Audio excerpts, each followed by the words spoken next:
ეს არის რუსის მძღნერის მჭამელი თეა წულუკიანი, რომელმაც პარლამენტში შექმნა დროებითი საგამოძიებო კომისია, რომლის მიზანიც არის ის, რომ საქართველო დაადანაშაულოს რუსეთთან ომში. ანუ საქართველომ დაიწყო ომი რუსეთის წინააღმდეგ. რუსეთს კი არ დაუწყია ომი 2008 წელს საქართველოს წინააღმდეგ.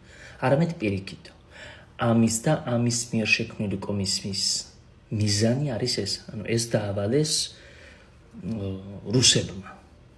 რუსეთის ხელისუფლებამ ეს დაავალეს და ახლა ეს როგორც ვლადიმერ პუტინის ყვერების მლოკველი, ეს მძღნერ-დემონა ასრულებს ამ ბრძანებას.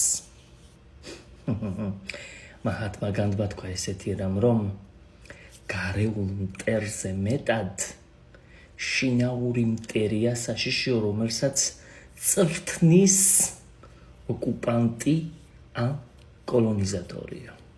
შვენიერგად გამოწვრთნა რუსებმა ეს ნაბიჯვარი და მთლიანად საკოცეთი და დაგვიშვაგერ ხელისუფლებაში უკვე მესამე ვადით.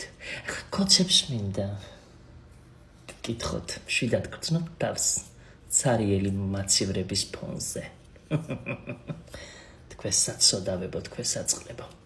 ხო, იმას ვუყურე, აქცია გამართეს ნორმალურმა ქართველებმა პარლამენტის წინ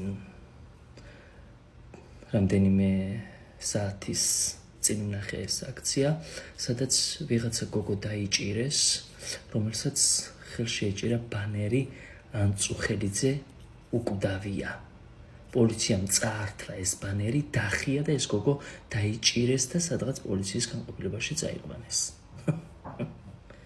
ხედავთ რა დონეზე დაეცით თქვენ გაჭირვებულებო, თქვენ საწყლებო, თქვენ საწოდავებო. კოცებო, მოღალატე ნაბიჯვრებო, უსამშობლო ძღნერი შვილებო.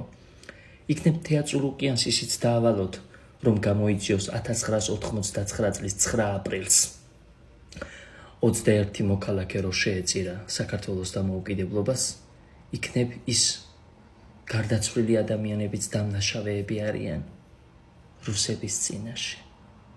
რუსებმა ხო ისინი ბარებით დაჩეხეს, ტანკებით გადაუღარეს და ეგეც გამოაწიებინეთ ამ კომპეტენტურ უჭკვიანეს ძღნერყლე ქალას. სამშობლოს გამყიდველებო, პირში ჩაფურთხებულებო, სულში ჩაჯმულებო.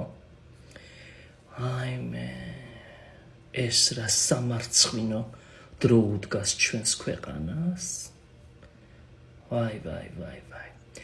უკრაინაში უკრაინელებმა მოკლეს ანწუხელიძის მწამებელი ნაბიჯვარი, ვიღაც გენერალი, რომელმაც ანწუხელიძე აწამა და მოკლა. და კოცებო, სანამ ანწუხელიძის მკვლელს მოკლავდნენ უკრაინელები, მანამ ბოდიშის მოხდა მოასწარით ანწუხელიძის მკვლელისთვის. მიპასუხეთ ამაზე. რასაც სოდავები ხართ. თელა ამის დედას შევეცინე, ამის სახელიც კი მეზიზღება. თეა წულუკიანის ეს ქმედებები ვისაც მოგწონთ. თქვენ ყველანი ხართ ცოცხლად დასამარხები. ამაზრზენები ხართ. როგორ შეგიძლიათ ბიჭო ქვეყანა გაყიდოთ? იმ გარდაცვლილ ჯარისკაცების ხსოვნას რანაირად შეურაცხყოფთ, რომლებმაც მათი სიცოცხლის ფასად თქვენ დაგიცვათ, დაიცვეს ჩვენი ქვეყნის სახელმწიფოებრიობა. ჩვენი ქვეყანა დაიცვეს და დღეს ამ გარდაცვლილ ჯარისკაცებს ეუბნებით, რომ თქვენ დაიწყეთ ომი რუსეთის წინააღმდეგ. 1921 წლის თებერვალში რუსის წითელი არმია რო შემოვიდა თბილისში, ალბათ ეგეც საქართველოს ბრალი იყო, ხო? აი, თქვენს